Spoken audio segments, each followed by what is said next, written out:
A tapsigargina, a penicilina e o captopril são remédio ou são veneno? Eu sou Rony Furfur, médico dentista. Muito bem, bem-vindos ao Atlas Lipcast, o ponto de encontro dos amigos do Lip. É aqui no Atlas Lipcast onde nós falamos sobre fenda labiopalatina de uma forma muito simples, descomplicada, para que tu também possas entender e participar. Já vamos vendo pessoas a aparecer, a chegar. GLF9, Karina, boa noite, bem-vindos, bem-vindas, todas bem-vindas. Dandara, olá Dandara, sempre presente, as minhas filhas, uma maravilha. Olá Filipa, bem-vinda também.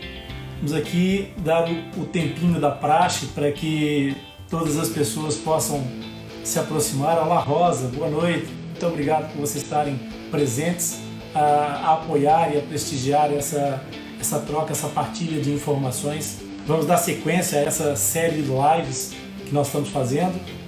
Agora, à medida que vocês consultarem os vossos mails, vão poder se inteirar da previsibilidade de quando é que a gente vai ter nosso próximo encontro dessa série de lives, que eu vou partilhar com vocês algumas coisas, alguns conhecimentos, algumas informações, e agradecendo sempre a presença de vocês, agradecendo sempre as pessoas que vejam e que assistam o nosso vídeo, seja no direto, seja depois nas gravações que vão ficar disponibilizadas. Todas as gravações serão disponibilizadas no meu canal do YouTube para livre acesso em qualquer altura. A gente tem um tema muito interessante para conversar. Eu quero trazer para vocês aqui uma coisa que eu acho que vai enriquecer em termos de informação, que vai trazer muitos benefícios para vocês, saber aquilo que a gente vai aqui apresentar hoje. As mães que estiverem a ouvir esse vídeo vão se identificar certamente. Uma pergunta que passaria por qualquer coisa do gênero. Rony, a tapsigargina, a penicilina e o captopril são remédio ou são veneno? Eu sei que esses nomes são complicados e eu prometi que ia ser tudo muito fácil e fácil de entender aqui, muito simples, porque eu vou explicar isso tudo, ok? Nós vamos entender exatamente isso, é disso que nós vamos falar, de 3 conceitos, de 3 substâncias e de 2 conceitos. É sobre essas 3 substâncias e esses 2 conceitos que a gente vai conversar aqui. E falar sobre tapsigargina hoje é imperativo. Essa semana a tapsigargina tomou de assalto o noticiário, roubando o primeiro lugar dos noticiários a já quase caduca pandemia que assolou o mundo no ano de 2020. As pessoas que estão a acompanhar o Atlas Lipcast, ou porque têm uma fissura, ou porque têm um filho fissurado, ou porque simpatizam com a causa, têm sempre muitas dúvidas sobre todo o processo de reabilitação de um paciente portador de fenda labiopalatina ou de fissura labiopalatina. E é perfeitamente natural. E essas dúvidas acabaram por trazer uma questão subsequente. Nesta fase que toda a gente fica preocupada, as mães, os fissurados, etc., acabam por ficar mais preocupados ainda, porque já vem de um processo de preocupações múltiplas. Há muitas coisas que ocupam o cenário de vida dos pacientes portadores de fenda labiopalatina. E esta seria mais uma preocupação. Mas o que eu vim aqui para falar não foi definitivamente de pandemia. Foi exatamente das três substâncias que eu queria falar com vocês. E então, a preocupação das mães em relação a todo esse processo das mães das crianças portadoras de fissuras é se os próprios filhos estão mais susceptíveis à ação do vírus em desenvolver patologias por causa desse processo pandêmico, se estão mais susceptíveis. A verdade é que, para concluir a questão pandêmica, não há grandes certezas, mas há uma coisa que é óbvia, é que os estudos de longo prazo não estão feitos porque a doença é recente, e nós devemos ter em atenção que a fenda labiopalatina é um problema estrutural, que afeta estruturas, não é um problema sistêmico na maior parte das vezes, exceto, obviamente, nos casos sindrômicos que possam trazer associações de problemas sistêmicos, e então, nesses casos, não será pela presença da fenda especialmente, mas será pelo problema sistêmico que possa debilitar essas crianças. Então, voltando à Tapsigargina, aquilo que chama a atenção à pergunta inicial da mãe, se é um remédio ou se é um veneno, a Tapsigargina é um veneno, na realidade. É um veneno, mas exatamente por ser um veneno, tem um potencial retroviral muito interessante. As suas ações que a transformam num veneno, também a transformam num potencial veneno para os vírus. E isso é extremamente importante. Essa ação da Tapsigargina sobre a parede celular do vírus, que é uma espécie de veneno para o vírus, na realidade, ela acaba por ser um benefício para nós, seres humanos. Portanto, nós vamos beneficiar da morte do vírus. Portanto, esta planta, ela pode ser remédio ou pode ser veneno. Tudo vai depender exatamente daquilo que é o mais importante em relação a todas as substâncias que nós temos que assumir como medicamentos ou como terapias. Então, o que acontece é que a quantidade que é utilizada daquele veneno e a forma como ele é administrado, não é a via, é a forma como ele é colocado dentro do nosso sistema, é que vai diferenciar a ação que ele vai obter. E isso faz um paralelo com uma outra descoberta dos cientistas, porque nós vamos sempre nos socorrendo da natureza, ou talvez uma outra forma de ver as coisas é que a mãe natureza, a mãe terra, acaba sempre por nos socorrer, não é? O Darwin dizia que sobrevive não é o mais forte, mas aquele que se adapta melhor. Mas também a natureza tem sido muito generosa, a mãe terra tem sido muito generosa conosco. E mais uma vez, no meio de uma situação tão complexa como essa da pandemia, é na natureza que nós vamos encontrar a solução para esse caos social e sanitário que nós estamos a viver. Então, essa Tapsigargina, sendo conhecida como um veneno, já pelos gregos, pelos árabes, já outras culturas mais antigas tinham essa noção de que a Tapsigargina era definitivamente um veneno, foi exatamente a partir dessas propriedades que nós conseguimos desenvolver os estudos que levam a concluir que ela possa produzir efeitos sobre o vírus que está em situação pandêmica e descontrolo a nível mundial. Mas isso não é caso único. E se nós voltarmos um pouco na história, nós vamos lembrarmos, por exemplo, do Ian Fleming. O Fleming era um cientista que um belo dia estava a fazer uma série de estudos com culturas de bactérias. As culturas de bactérias, elas são feitas em placas de uma espécie de gelatina, que é chamado agar. E essas placas de bactérias são cultivadas, são culturas que ficam no laboratório para fazerem vários estudos. E ele estava a tentar encontrar soluções, porque nessa altura a ciência se debatia com um problema muito grave de infecção respiratória chamado tuberculose. E nessa fase, o que aconteceu foi que, num dia, porque somos todos humanos, alguém se distraiu e, ao sair do laboratório, num fim de semana, esqueceram-se de fechar corretamente as placas de Petri, portanto, aquelas plaquinhas de vidro onde ficavam as culturas das bactérias. Quando o Fleming chegou na segunda-feira de manhã e vai entrar no laboratório, e qual é a surpresa do Fleming? Tinha aparecido bolor, tinha mofado algumas das culturas. Claro, o ambiente de um laboratório tem sempre alguma umidade no ar, trabalha-se com muitas coisas e poderia haver sempre contaminação. Por isso é que as placas são fechadas hermeticamente sempre que se está a trabalhar em zonas específicas, para não haver contaminação. Mas o Fleming, quando percebeu aquilo, levou as mãos à cabeça e disse: todo o meu trabalho para o espaço. Durante tanto tempo a fazer culturas dessas bactérias e, afinal, vai tudo para o lixo. Não. No entanto, o Fleming foi perspicaz o suficiente para, antes de pegar naquelas culturas todas e jogar fora, perceber que à volta das manchas de bolor que tinha aparecido no agar, não havia cultura, não havia proliferação de bactérias. Nessa altura, estava-se a fazer história, estava a nascer a penicilina.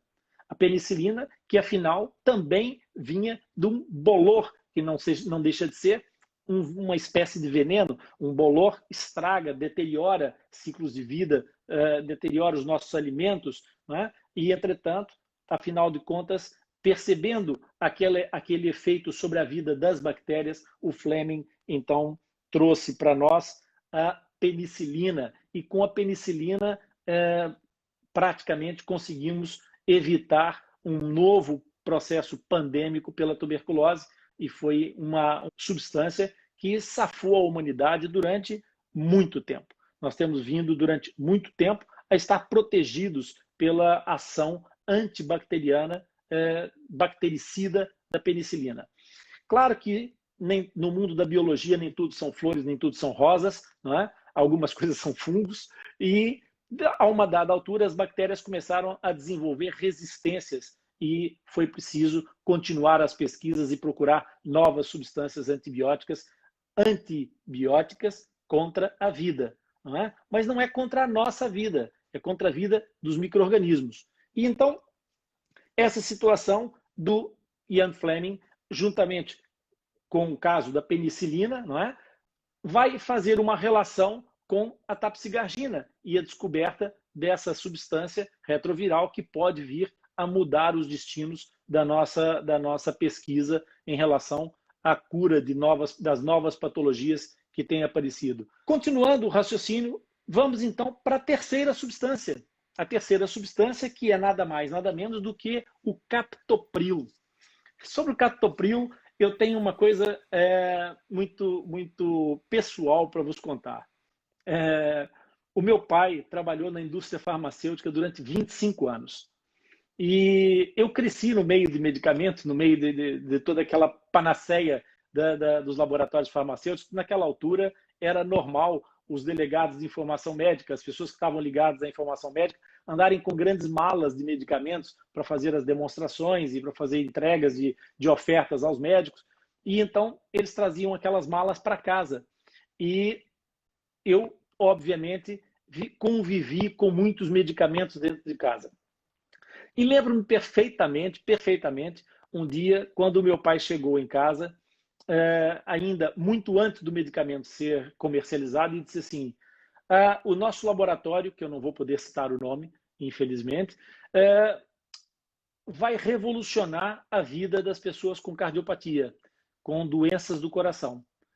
E comentou à mesa, eu ainda era muito garoto, e lembro-me perfeitamente do efeito que isso produziu, porque nós tínhamos uma preocupação com alguns elementos da família mais idosos que tinham patologias cardíacas, e o meu pai, a aparecer com aquela informação, trouxe uma luz, uma perspectiva, uma expectativa muito grande. Mas ele trouxe essa expectativa por quê? Ele trouxe essa expectativa porque vinha aí uma novidade tão importante, uma coisa que iria mudar tanto a vida das pessoas, mas o que ele realmente queria, e aí está o twist da história, que é a parte mais interessante disso tudo, e ele completa com a seguinte expressão: esse remédio é veneno de cobra. E nós estávamos à mesa do jantar e ficamos assim um pouco, e ele disse assim: é incrível, estão a fazer um remédio para tratar doentes cardíacos a partir do veneno de uma serpente, da jararaca, que é uma cobra típica do Brasil.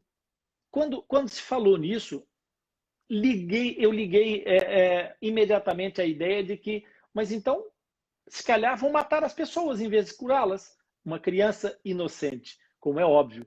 Porque aquilo que aconteceu com a penicilina, que não matou, a não ser quem tinha alergias, não é? Mas a penicilina que veio trazer a cura para as doenças daquela altura, assim como a tapsigargina pode vir a trazer a cura nesse momento, nós também entendemos depois, a posteriori, que o captopril, que era o veneno da jararaca, também poderia ter efeitos curativos. Mas o que é que determina onde é que começa o remédio e onde é que termina o veneno? O processo que leva a isso chama-se titulação. Titulação é um método que nós utilizamos na farmacologia para encontrar a quantidade certa do medicamento para determinado efeito.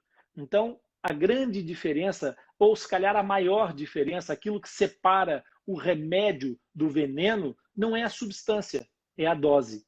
Porque a mesma substância na dose errada pode matar. A mesma substância na dose certa pode curar. E isso torna as coisas muito importantes, porque são exatamente esses dois conceitos que eu queria trazer para vocês. É o conceito de remédio e de veneno. Remédio é aquilo que cura, veneno é aquilo que mata. Mas nada é só bom e só mal, porque o veneno que mata as bactérias nos traz vida. E esse conceito é muito importante para nós percebermos aquilo que eu ou melhor, eu vou trazer mais um conceito à tona. Vou trazer um conceito bônus, ok? Vamos trazer um conceito bônus, um conceito que não estava programado, vamos trazer aqui um conceito bônus. E qual é o conceito bônus que eu quero trazer aqui? O conceito bônus que eu quero trazer é teratogênico. Teratogênico é aquilo que gera alterações na formação de um embrião. Agora vocês vão começar a entender o porquê que eu estou a falar disso no nosso canal de fendas labiopalatinas. Porque todas as medicações, todos os medicamentos, todas as terapêuticas têm o seu lado yin e o seu lado yang. Portanto, há sempre um lado bom e um lado mau, há sempre o conceito de remédio associado ao conceito do veneno. Nas quantidades erradas, a substância pode matar ou pode curar. Mas, entretanto, mesmo a substância que cura,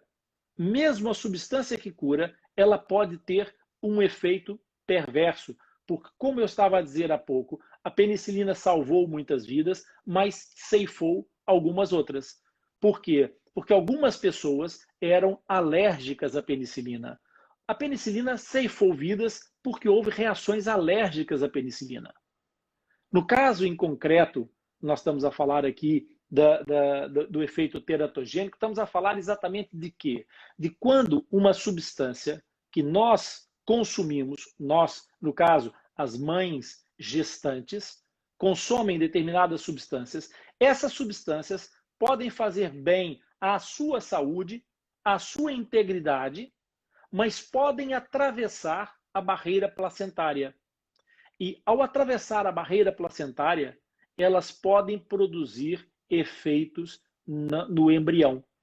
Podem produzir efeitos que podem ser danosos para o desenvolvimento daquela vida. Por isso é tão importante nós compreendermos que, como eu disse a vocês, gravidez não é doença. Gravidez é um estado de graça.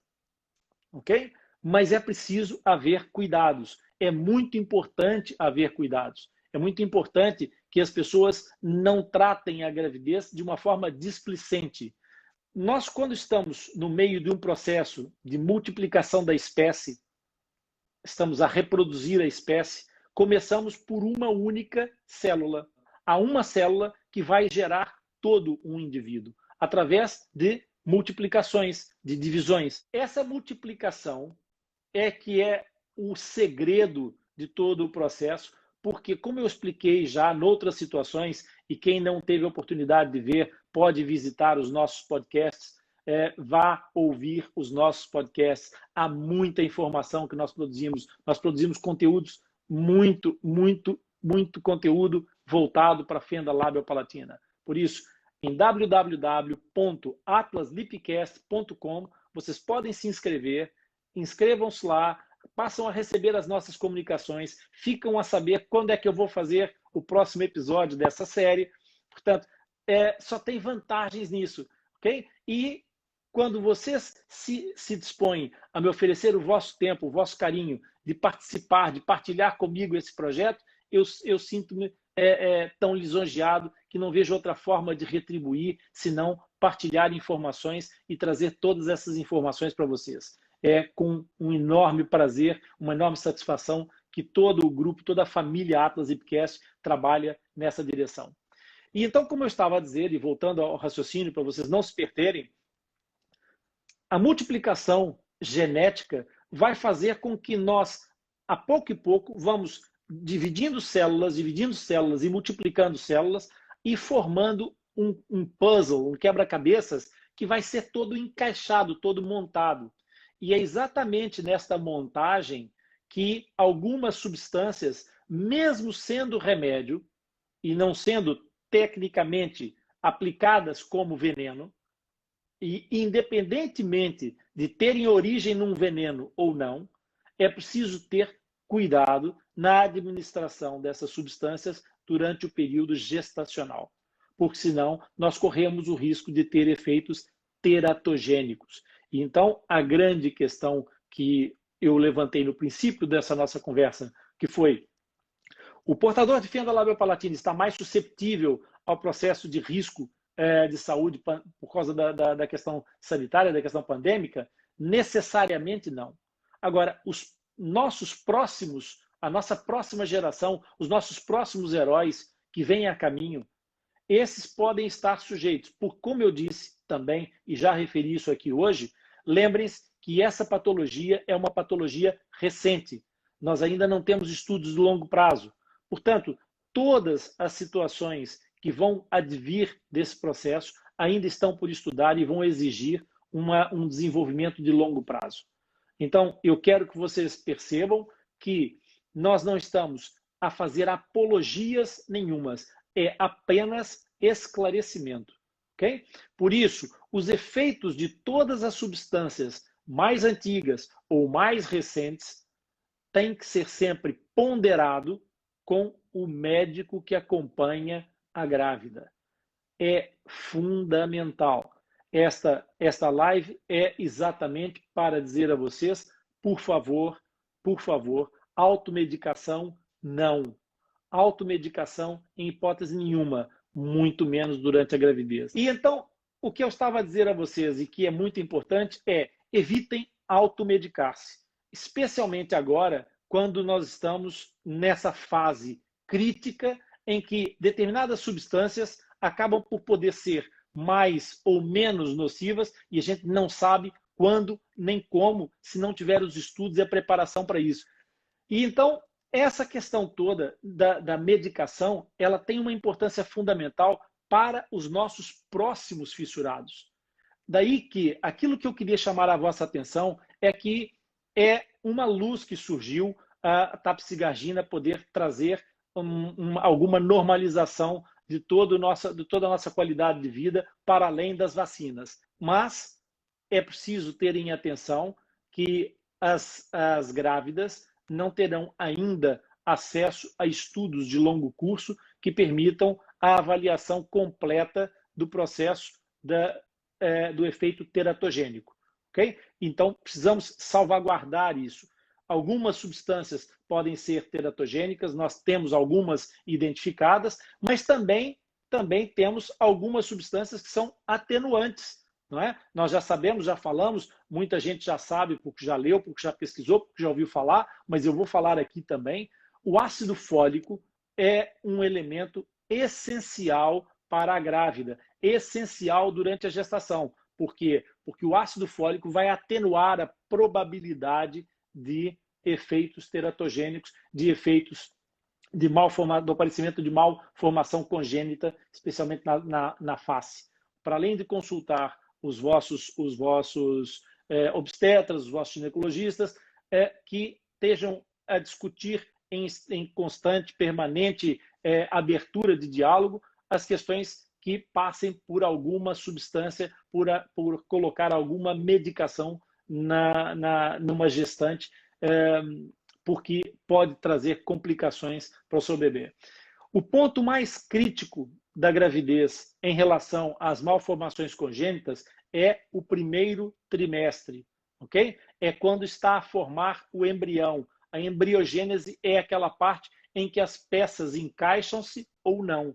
Por isso, é essencial, muito importante, que nessa altura todas as situações sejam muito ponderadas, todas as escolhas sejam ponderadas. Na vossa equipe que acompanha a gestação, procurem os vossos médicos, façam uma via de diálogo aberto, porque isso é essencial para que as coisas corram bem, para que a gravidez resulte de forma tranquila, de forma saudável e que vocês não sejam apanhados por nenhuma surpresa. Porque o que acontece muitas vezes é que, embora as fendas tenham alguma característica de caráter de hereditariedade, de alguma ligação genética, muitas vezes as fendas aparecem numa forma minor, numa forma pouco expressiva.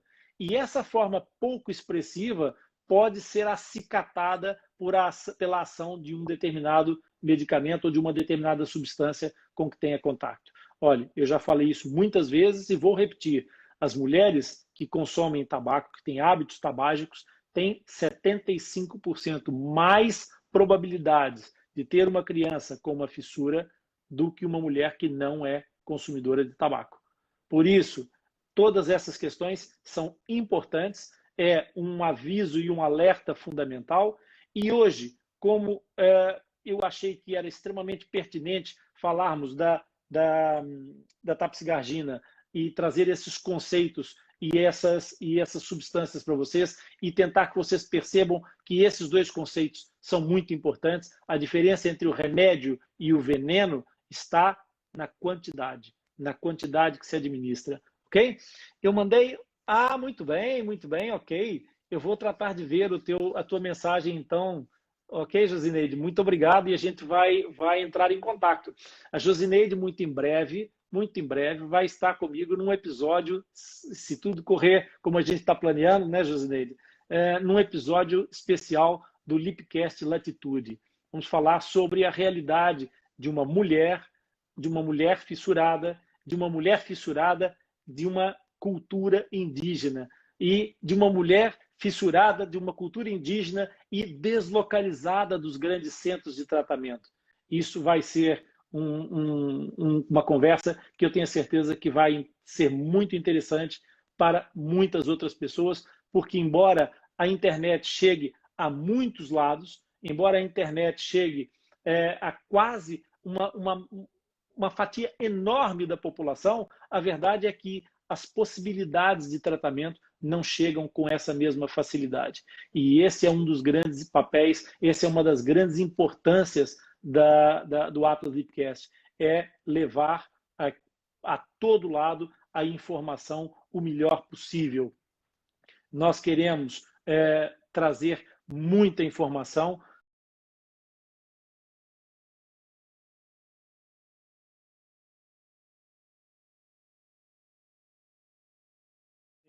Temos a utilização de toxina botulínica, mas temos outras substâncias não tão discutíveis quanto a toxina botulínica, a colocação do ácido hialurônico, a micropigmentação. Há muita coisa que se pode fazer em relação a melhorar a qualidade de vida desses fissurados, seja do ponto de vista da forma, seja do ponto de vista da função, seja do ponto de vista da estética, mas essencialmente a questão mais importante de todas, da autoestima.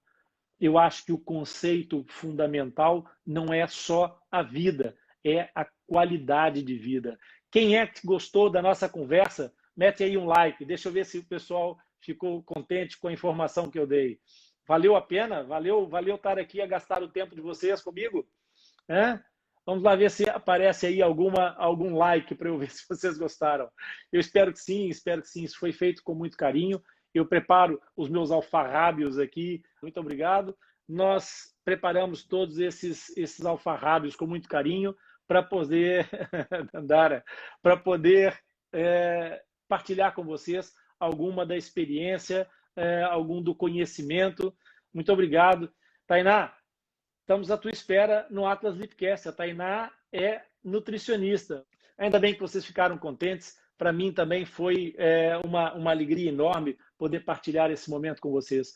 Muito, muito, muito obrigado. Eu acho que se houver alguma questão que vocês tenham ou que gostassem de trocar alguma impressão comigo, eu estou disponível para responder alguma questão que vocês queiram. E se quiserem, até podem colocar diretamente ou colocar aqui no chat alguma dúvida que tenham sobre algum dos temas que nós falamos. Eu vou recordar a vocês, nós falamos de 3 substâncias, que são 3 venenos e que são utilizados como remédio. São remédios que partiram de princípios ativos que eram venenosos.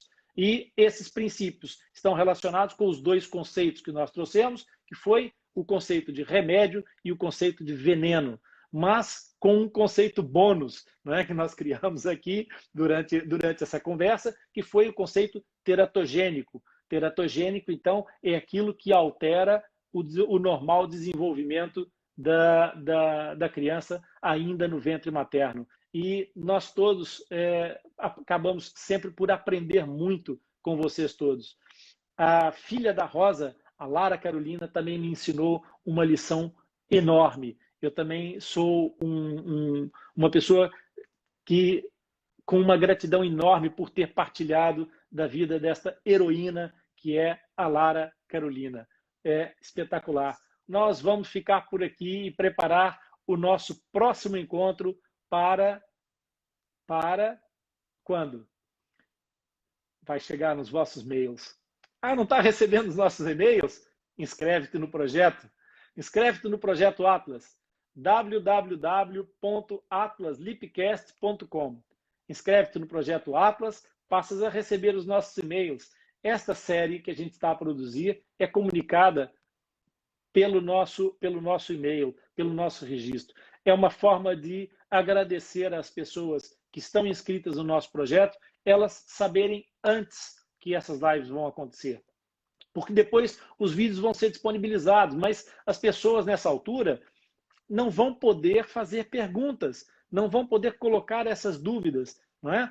Por isso, é óbvio que vocês, estando inscritos, acabam por ter essa possibilidade e começam a ganhar o hábito de se preparar para as próximas lives. Porque há sempre um espaço para perguntar, para colocar as dúvidas, para esclarecer. E se isso não acontecer ao vivo, aqui em direto, não há problema nenhum. As dúvidas não ficam por esclarecer. Nenhuma dúvida de mãe é para ficar sem esclarecimento. Ok? Nem de mãe, nem de pai, nem de fissurado. As dúvidas são para ser esclarecidas. E então, o que é que vocês devem fazer? Se estão a ver esse vídeo já depois de não sendo durante o direto e querem fazer perguntas, ficaram com alguma dúvida? Não há problema nenhum. www.atlaslipcast.com. Nesse endereço, vocês têm lá uma zona específica para contatos. Vão lá, deixam a vossa mensagem, fazem a vossa pergunta e ou ela será respondida numa live, ou ela será respondida num episódio do podcast, ou será respondida num vídeo do nosso canal no YouTube, Rony Furfuro, Coração Fissurado. E então, meus amigos, muito obrigado por terem vindo e até a próxima da nossa série. Um abraço. Bem-aja, pessoal. Obrigadíssimo, hein?